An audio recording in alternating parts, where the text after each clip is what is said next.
ជំរាបសួរស្ដីបងប្អូនទាំងអស់គ្នាថ្ងៃនេះខ្ញុំមានវីដេអូមួយនឹងបង្ហាញបងប្អូនទាំងអស់គ្នាពីរបៀប boost follower page Facebook ជាមួយនឹង website JSMM សម្រាប់បងប្អូនដែលចង់ឲ្យ page របស់បងប្អូនមានចំនួនអ្នក follower ច្រើនបងប្អូនអាចសាកល្បងធ្វើតាមវិធីនៅក្នុងវីដេអូមួយនេះបានគឺធានាថា page របស់បងប្អូននឹងមានចំនួនអ្នក follower កើនឡើងបន្ទាប់ពីបងប្អូនបានធ្វើតាមវិធីនៅក្នុងវីដេអូមួយនេះហើយចំពោះវិធីធ្វើវិញគឺអត់មានអីពិបាកទេបងប្អូនគឺពិតជាងាយស្រួលមែនតើគឺបងប្អូនគ្រាន់តែមាន link page របស់បងប្អូនអាចបង្កើនឬក៏ boost ចំនួន follower បានយ៉ាងច្រើនទៅតាមបំណងរបស់បងប្អូនបានដោយខ្លួនឯងដោយប្រើពេលត្រឹមតែប៉ុន្មាននាទីតែប៉ុណ្ណោះបងប្អូនហើយបើនិយាយពីតម្លៃសេវាកម្មវិញគឺរឹតតែពិសេសទៀតឲ្យបងប្អូនដោយសារតែក្នុង website JSMM គឺគ្រប់សេវាកម្មទាំងអស់សុទ្ធតែមានតម្លៃសមរម្យមែនតើ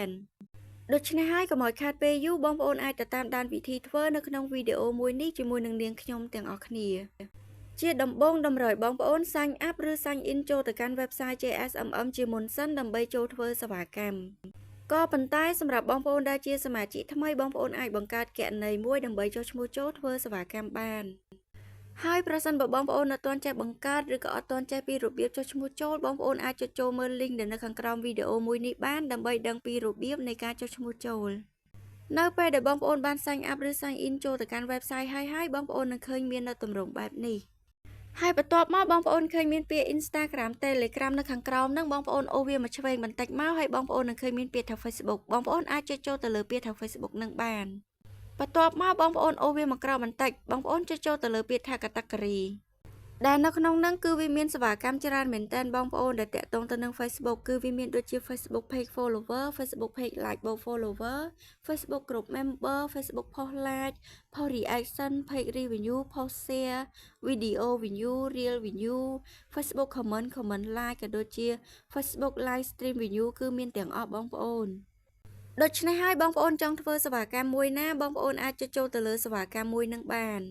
ហើយសម្រាប់បងប្អូនដែលចង់ធ្វើសេវាកម្មតាក់ទងទៅនឹងការបង្កើនចំនួន follower page បងប្អូនអាចចុចចូលទៅលើសេវាកម្មដែលមានពាក្យថា Facebook page follower ដែលនៅខាងលើគេបង្អស់នេះបាន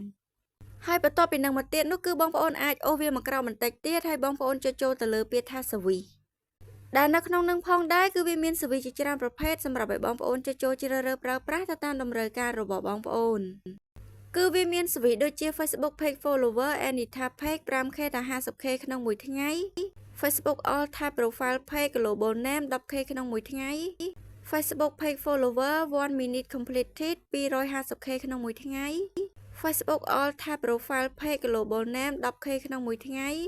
Facebook page follower anytime page 10k ទៅ 20k ក្នុងមួយថ្ងៃហើយ service ខ្លះទៅគឺវាមាន 2k ក្នុងមួយថ្ងៃនិង service ខ្លះទៀតគឺវាមាន 2k ទៅ 5k ក្នុងមួយថ្ងៃហើយរាល់ service ទាំងអស់គឺសុទ្ធតែមានតម្លៃស្រាប់នៅលើនឹងតែម្ដងបងប្អូនមិនត្រឹមតែប៉ុណ្ណោះគឺវាមានតម្លៃសមរម្យមែនតើហើយបើនិយាយពី quality របស់ service ទាំងអស់នោះវិញគឺសុទ្ធតែធានា quality ជូនដល់បងប្អូនដូចគ្នា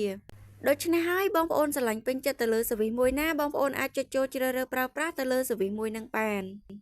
ដោយសម្រាប់ខ្ញុំគឺខ្ញុំជ្រើសរើសប្រើប្រាស់ service ដែលមានលេខកូដ4724គឺ Facebook all type profile page global name 10k ក្នុងមួយថ្ងៃ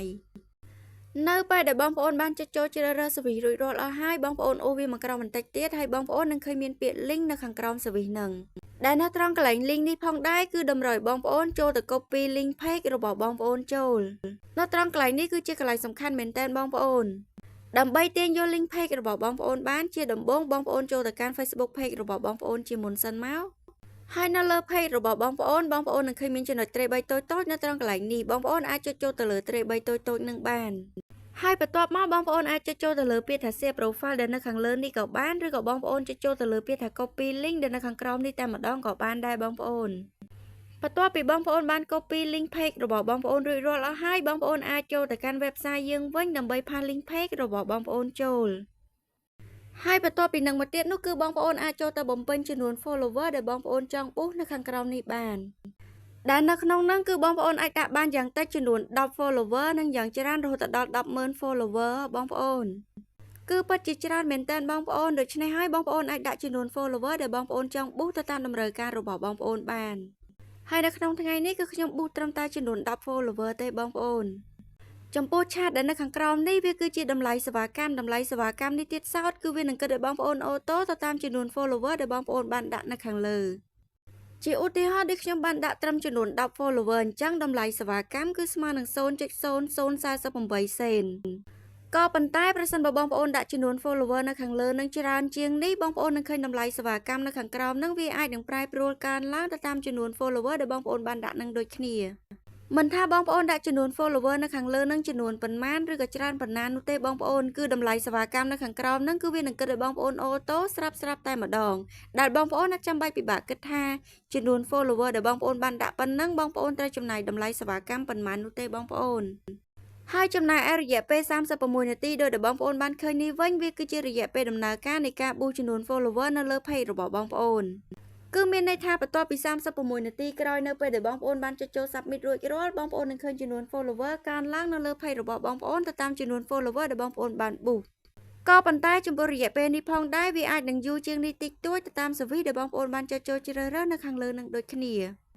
ហើយ description នៅខាងក្រោមនេះវាក៏ជា description របស់ service ដែលបងប្អូនបានចុចចូលជ្រើសរើសនៅខាងលើនឹងដូចគ្នាបងប្អូនអាចចូលទៅអាន description នឹងបាន